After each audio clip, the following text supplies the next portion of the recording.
कामयार आयरा की वजह से पूरी तरह टूट जाता है। उसे यकीन नहीं आता कि उसकी वीडियो वायरल हो सकती है। वो सोचता है कि शादी से पहले वो जिस पार्टी में गया था वहां फरीहा भी मौजूद थी। कामयार उसी वक्त उस पार्टी की सीसीटीवी फुटेज निकलवाता है। वीडियो देखते ही उसके होश उड़ जाते हैं। वो देखता है कि फरीहा ने चुपके से उसकी ड्रिंक में नशे की दवाई मिला दी थी और खावर भी उसके साथ मिला हुआ था।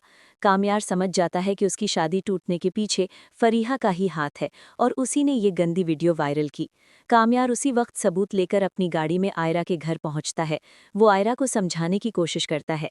आयरा ये फरीहा की चाल थी, लेकिन आयरा गुस्से में उसकी एक नहीं सुनती और चिल्लाकर कहती है, चले जाओ यहाँ से, मुझे तुम्हारी शक्ल भी नहीं देखनी।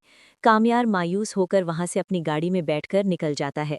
वो आयरा की यादों में इतना गुम होता है कि उसे सड़क का होश नहीं रहता। तभी सामने से तेज रफ्तार ट्रक आता है और कामयाब की गाड़ी का एक खतरनाक एक्सीडेंट हो जाता है। गाड़ी चकनाचूर हो जाती है और कामयार खून में लथपथ होकर बेहोश हो जाता है। वहां मौजूद लोग जमा हो जाते हैं और उसे फौरन हॉस्पिटल लेकर भागते हैं। दूसरी तरफ उसी रात आयरा के घर में इरफान साहब को सीने में तेज दर्द होता है। आयरा घबराकर उन्हें उसी हॉस्पिटल लेकर जाती है जहां कामयाब एडमिट होता है। डॉक्टर इरफान साहब का इलाज शुरू करते हैं। आयरा रिसेप्शन पर मेडिसिन लेने जा रही होती है कि तभी उसकी नज़र एक कोने में खड़े फरीहा और खावर पर पड़ती है। आयरा चुपके से उनके पास जाती है और उनकी बातें सुन लेती है।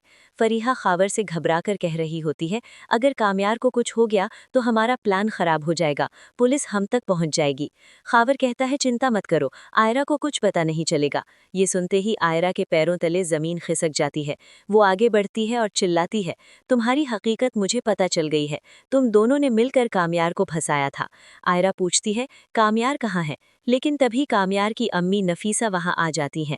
वो आयरा को कामयार के कमरे में जाने से रोक देती हैं और कहती हैं, तुम्हारी वजह से मेरा बेटा आज इस हाल में है, चली जाओ यहाँ से। फरीहा भी मौके का फायदा उठाकर आयरा को धक्का देती है और कहती है, निकलो यहाँ से। उधर डॉक्टर बताते हैं कि इरफान साहब का बीपी टेंशन की वजह से शूट कर गया था, अब वो खतरे से बाहर हैं।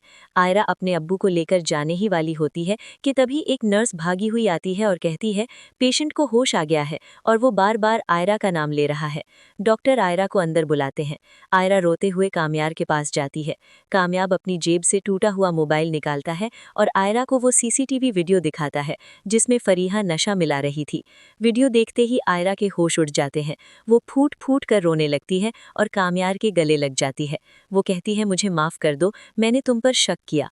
इसके बाद आयरा घर पहुंचकर इरफान साहब को सारी सच्चाई बताती है कि ये सब फरीहा और खावर का घटिया प्लान था। इरफान साहब को बहुत पछतावा होता है।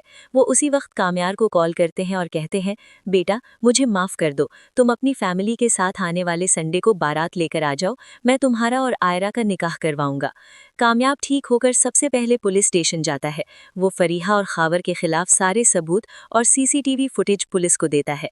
पुलिस उसी वक्त एक्शन लेती है और फरीहा खावर को घर से गिरफ्तार करके जेल में बंद कर देती है। आखिरकार संडे का दिन आता है। कामयाब धूमधाम से बारात लेकर पहुंचता है। मौलवी साहब दोनों का निकाह करवाते हैं। निकाह मुकम्मल होने के बाद कामयार आयरा को लेकर अपने घर आता है। दोनों अपने कमरे में एक दूसरे से प्यार भरी बातें करते हैं और पुरानी कड़वाहट भुला देते हैं। अगली सुबह एक और खूबसूरत सरप्राइज मिलता है। इरफान साहब और उनकी पूरी फैमिली कामयार के घर पहुंचती है। इरफान साहब अपने हाथों से बेटी और दामाद के लिए ब्रेकफास्ट लेकर आते हैं। सब साथ बैठकर नाश्ता करते हैं और हंसी खुशी रहने लगते हैं। दोस्तों, अगर आपको ये एपिसोड पसंद आया हो तो हमारे चैनल को लाइक, सब्सक्राइब और शेयर ज़रूर करें।